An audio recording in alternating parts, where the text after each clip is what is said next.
America's courts are out of control. Judges weaponizing nationwide injunctions to wage political warfare against a president they openly hate. Senator Josh Hawley just called it out, directly confronting a professor who couldn't defend these biased rulings on anything except her hate for Trump. And Hawley doesn't mince words, and neither will we. This is Andy with TrendingPolitics.com. Hit like, subscribe, and let's dive in.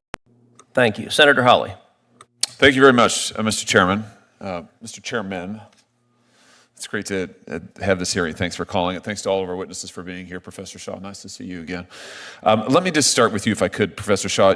You talked about the fact that there have been lots of rulings against the Trump administration. That's absolutely statistically true. I disagree with almost all of them. In fact, I think all of them. But the issue of this hearing really isn't the rulings, is it? It's the remedies.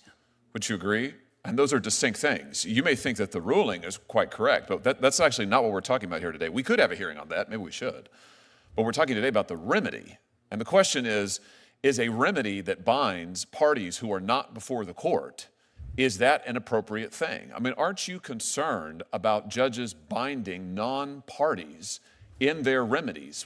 You may love the ruling, but even if you do, don't you think it's a little bit anomalous for courts to be going out there and binding parties who are not before them? I mean, is that something we want to encourage?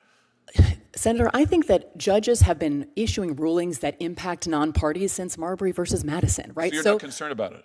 I'm not. I absolutely think that they can be abused, and well, no, wait a minute. You were very concerned about it just a couple of years ago. Yeah. You said in response to a nationwide injunction on the Biden FDA's mifepristone rules, and I quote, "This injunction's a travesty for principles of democracy, notions of judicial impartiality, and the rule of law." I think I've been consistent today. That was issued by Judge Kaczmarek in a single judge division. They're a problem. Those are a problem. With him personally? Wait, no. So your testimony is if it's issued by Judge Kaczmarek, it's bad? No, sir. It's personal? That is not my testimony. Is the problem with the injunction? You were criticizing the universal injunction issued by a judge in a single judge division. I've been very clear today that those are a problem. By a Republican judge in a Republican division, then it's bad. No, Senator. Otherwise, it's fine. No, Senator. I think that single judge divisions are a problem. What is the principal difference? I'm looking for a principle. I understand you hate the president.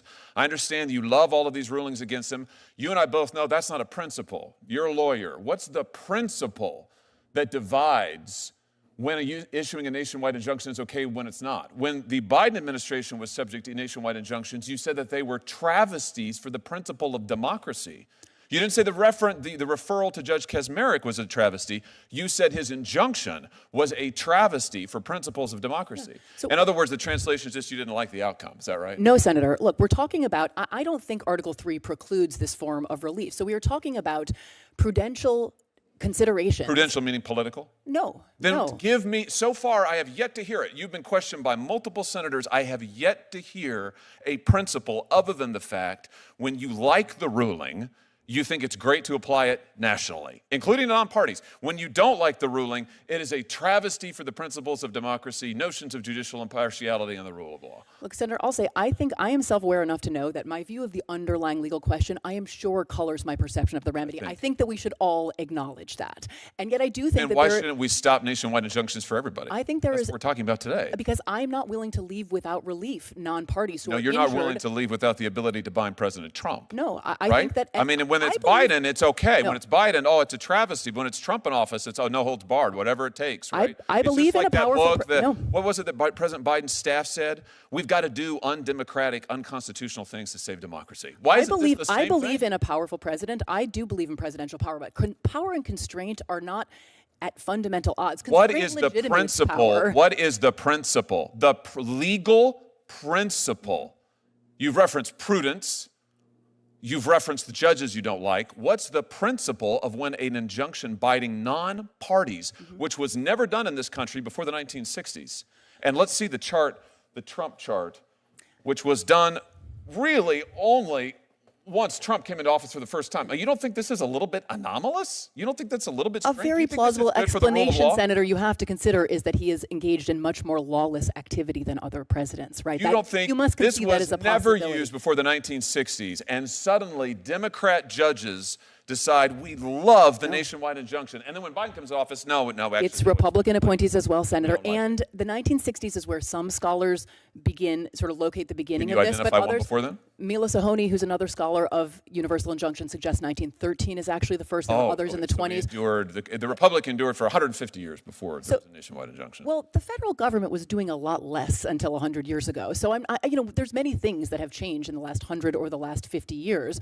So long as it is a Democrat president in office, then we should have no nationwide injunctions. If it's a Republican president, then this is absolutely fine, warranted, and called for. How can our system of law survive on those principles, Professor? I think a system in which there are no meaningful constraints on the president is a very dangerous system That's of law. Not what you thought when Joe Biden. That is not what you thought when Joe Biden was every president. You is said that is not what you said. You said it was a travesty for the principles of democracy, notions of judicial impartiality, and the rule of law. You also said the Supreme Court senator agreed 9-0 with me on that. You also said when Joe Biden was president, you said the idea that anyone would foreign shop to get a judge who would issue a nationwide injunction was just politicians, just judges looking like politicians in robes. Again, it threatened the underlying legal system. People just trying to get the result they wanted. It was a travesty for the rule of law. But you're fine with all of that if it's getting the result that you want. Sir, the Supreme Court agreed unanimously with me in that case, right? There was no standing. The case should never have been allowed to proceed. Wait, the combination of parties without standing and the single-judge division. No. We're talking. No, they did not. They did not issue a ruling on the nationwide injunction. You criticized the injunction nationwide. Listen, issued in a case where no one had standing. Here's the thing. We've now gone 6 minutes, and Senator Kennedy had you for 6 or 7. You couldn't identify a single principled basis. We all know the truth here, which is it's not just you. It's most of my colleagues over here on this side of the aisle, who I respect a great deal, and they were raising very principled objections to the nationwide injunction just 6 months ago, maybe 9 now. And you're probably right. My point is that all that's changed in 9 months is the occupant of 1600 Pennsylvania Avenue. And I realize that my colleagues on this side of the aisle very much dislike that individual, and I realize that you think that the rulings that he has lost are fundamentally sound. We might grant all of that. I disagree with all of that, but we can put that to one side. The question we're talking about here is, should judges, single judges, district court judges, be able to bind non-parties who are not in front of them? And you used to say no, now you say yes. Let's be consistent. I would just suggest to you our system of government cannot survive if it's going to be politics all the way down. Thank you, Mr. Chairman. Can I briefly respond? Sure. I mean, you invoked democracy a couple of times there, Senator. Judges are part of our system of democracy. Democracy is not as simple as majority rule. Judges have always served something of a You would have it be as simple as function. majority rule. When you get the majority you like, you're for the nationwide injunction. When you don't, you're not. Look, we all know what's happening here. Judges aren't even pretending to be impartial anymore. They're playing politics from the bench, blocking policies just because they don't like who's president. Is this really what America stands for? Are we okay with unelected judges having more power than voters or more power than the president? How long can our republic survive if courts become political battlegrounds? Let's cut through all the noise and call this what it is. Judicial activism run wild. It's time to push back, speak up, and restore real justice in this country.